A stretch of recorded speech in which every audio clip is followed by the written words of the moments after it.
अब बिहार के भावी चुनावी रण में जिस प्रकार से आकर राहुल जी और तेजस्वी जी आकर चोर चोर का शोर मचा रहे हैं, अब हाल ही में उनमें से कौन अपराधों का सरताज बना हुआ है, इसके कुछ तथ्य सामने आए हैं। एडीआर ने अपनी रिपोर्ट में यह बताया है कि देश में जिन मुख्यमंत्रियों पे सर्वाधिक मुकदमे दर्ज हैं, उसमें नंबर 1 पर हैं तेलंगाना के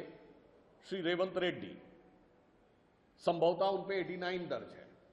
दूसरे नंबर पे हैं तमिलनाडु के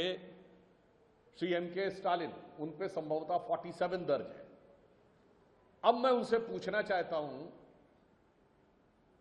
और आज ही यह खबर आई है कि कर्नाटक में कांग्रेस के एक पूर्व विधायक के घर पर 12 करोड़ रुपया कैश बरामद हुआ। इससे पहले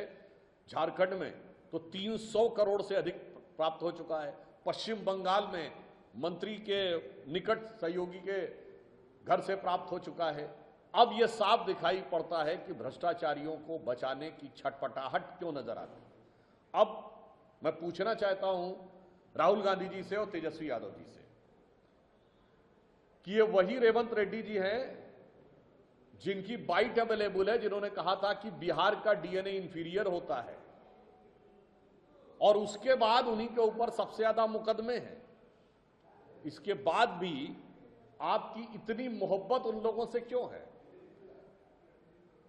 डीएमके के संदर्भ में मैं कहना चाहूंगा, इंडी गठबंधन के दक्षिण भारत के जो सबसे बड़े सहयोगी हैं, उस सरकार के एक मंत्री ने बिहार के लोगों के लिए, यद्यपि मैं साफ स्पष्ट करना चाहता हूं कि हम किसी काम को छोटा बड़ा नहीं मानते, मगर उन्होंने ये बयान दिया था कि बिहार के लोग आते हैं तो केवल टॉयलेट साफ करने के लिए आते हैं। हम ये पूछना चाहते हैं, फिर उन्हीं के मुख्यमंत्री नंबर 2 के सरताज हैं, यानी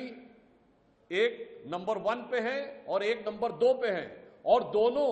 बिहारियों के अपमान करने में भी एक नंबर 1 पे है तो दूसरा नंबर 2 पे है। तो मैं उनसे पूछना चाहता हूं कि बिहार की जनता का इतना अपमान करने वाले और अपराध या के आरोपों या मुकदमे की श्रृंखला में सबसे ऊंचा स्थान रखने वाले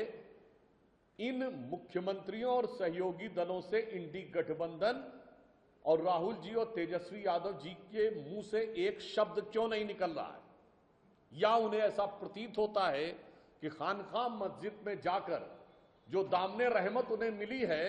वो इन सारे भ्रष्टाचारों, इन सारे अपराधों को पूरी तरीके से कवर करने में सफल